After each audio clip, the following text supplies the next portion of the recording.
In this video, we are going to be looking at electron shells and atomic orbitals. Now, back at GCSE, you would have done electron configuration of at least the first 20 elements and the ions that they form. So the basic atomic structure that we should know is that in the center we have the nucleus that contains protons and neutrons. And around the nucleus we have our electron shells.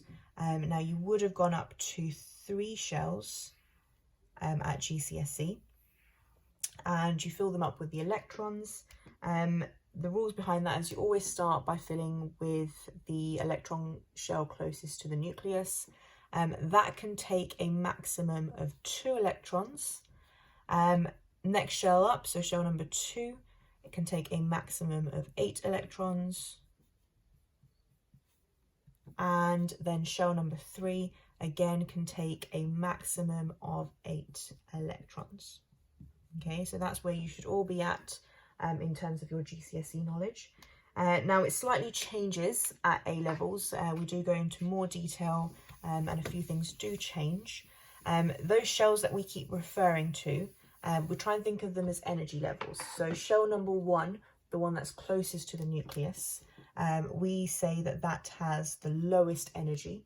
As we go up to the next shell, we start increasing in energy, and each successive shell has more and more energy. Okay, so I'm just using N to say the shell number that we're in. You may see N being referred to as the principal quantum number. But essentially it just means what number shell we're referring to. Okay, so at GCSE we've done shell number 1 takes a maximum of 2, shell number 2 takes a maximum of 8, shell number 3 takes a maximum of 8. It slightly changes now.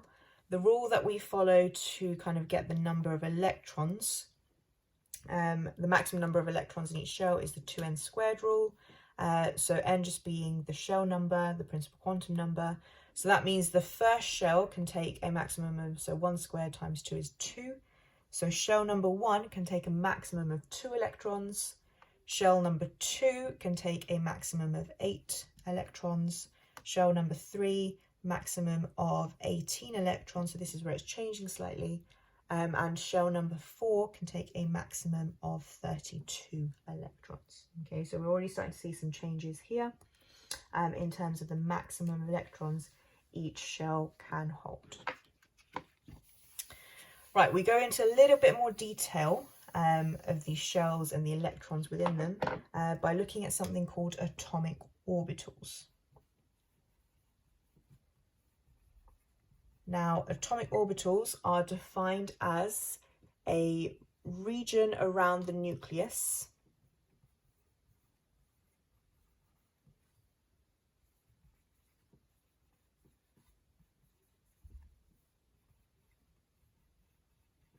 that can hold up to 2 electrons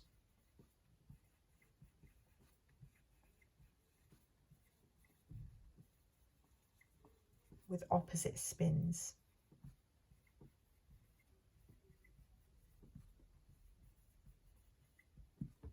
Okay, so what we mean by can hold up to 2 electrons, that means one orbital can either have no electrons, 1 electron, or 2 electrons. You can never have any more than 2 in an orbital. With opposite spin, so spin is a property that electrons have.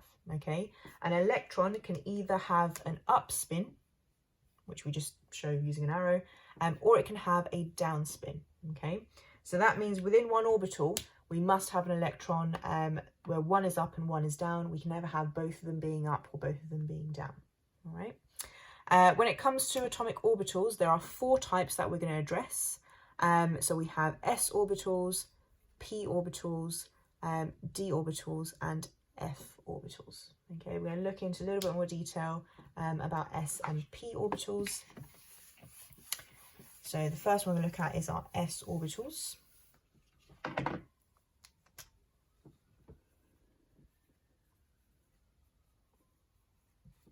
So the first thing to note about s orbitals is their shape. Okay, they have so all orbitals are 3D. These s orbitals are always going to be spherical shape. And we show a 3D shape by drawing all 3 axes. Okay, so going across we have our x-axis, up is y, going into the board we have z, and our spherical shape orbital, our s orbital, will look like that. So you can be asked to draw an s orbital in an exam. Make sure you draw your axes and the spherical shape.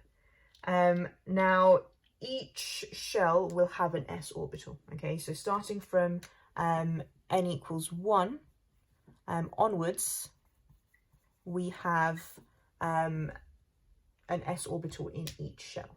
Okay, the only thing that differs going from the first shell to the next shell is that the size or the radius of our s orbital increases. Okay, so for n equals 1, we have a small radius for our s orbital.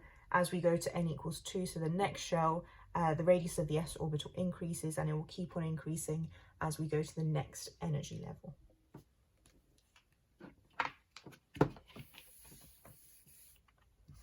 Let's now have a look at our p orbitals. So p orbitals, the first thing you should know is that there are 3 of them. So I'm going to go through each of them. They are called the px, the py, and the pz. So they are our 3 orbitals that I'm going to draw out now. Again, in 3D, you need to be aware that the shape of a p orbital is like a dumbbell. Okay, so I'm just going to draw that out. So y, x, z. So I'm going to draw the px one first. And it's a dumbbell shape. So the px is going to lie on the x-axis, and it's going to take this dumbbell shape here. Okay. A few things to note. So if it's a px orbital, it's got to be lying on the x-axis. The kind of center of the dumbbell must be at the origin. So where we have 0, 0, 0, that's where we have the center of the dumbbell. So if we then draw our other 2 orbitals out, so the next one is going to be our py orbital. So again, it's now lying on the y-axis. The center of the dumbbell goes to the origin. So this is our py orbital. And last but not least, we have our pz. So again, lying on the z-axis, and this is our pz. Okay, so there are 3 types of p orbitals, and you should be comfortable drawing them. Now with our p orbitals only start from n equals 2. So it's n equals 2 and onwards. So that means our first shell doesn't have any p orbitals in them. Okay, so only from n equals 2 onwards do we have p orbitals. If we now move on, so let's just kind of list how many orbitals we have in each. So an s, or with the s, we only have 1 type of orbital. With p, we have 3 orbitals. Now we need to do the same for d and for f. Now you don't need to know how to draw the d and the f orbitals. It's not on the A-level spec, but you need to know how many there are. So with d orbitals, there are 5. And with f orbitals, there are 7. So essentially, they're just increasing by 2. Okay, so you need to know how many are there, but you don't need to know how to draw them. Okay. Right, so if we put all that information together, we can now look at each shell in a bit of detail. So if we start at our first shell, we don't have any p orbitals in there.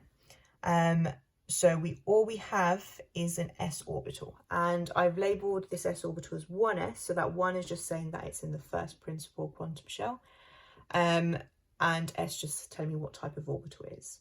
Okay, so that tells me that the first shell, given that each orbital can only hold a maximum of 2 electrons, given that I've only got 1 orbital here, I can only have a maximum of 2 electrons in my first shell. If I now go to shell number 2, again, I have to have an s orbital, I'm now going to call that my 2s orbital because it's in my second shell. But we now also have p orbitals as well. So I also have my 2p orbitals here. Okay, I've just grouped together. So I know there are 3p orbitals here. I've just grouped that together because this is now what we call a subshell. So whenever we group together orbitals when they're the same type, we make a subshell. So this is the 2p subshell, this is the 2s subshell, this is the 1s subshell. Okay, let's kind of recap this. So we have one s orbital here, and we have 3p orbitals here. Each can hold 2 electrons. So we've got 2 electrons here. Over here we've got 6 electrons.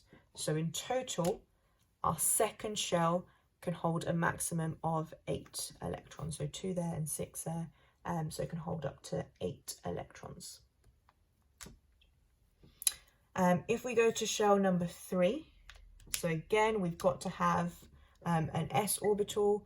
We now also have a 2p orbital, but it's from the third shell that the d orbitals start. Okay, so we now also have, oh sorry, that's meant to be a 3. We now also have our 3d electrons as well. Okay, so we've got 2 electrons here, we've got 6 electrons here because there's 3p orbitals.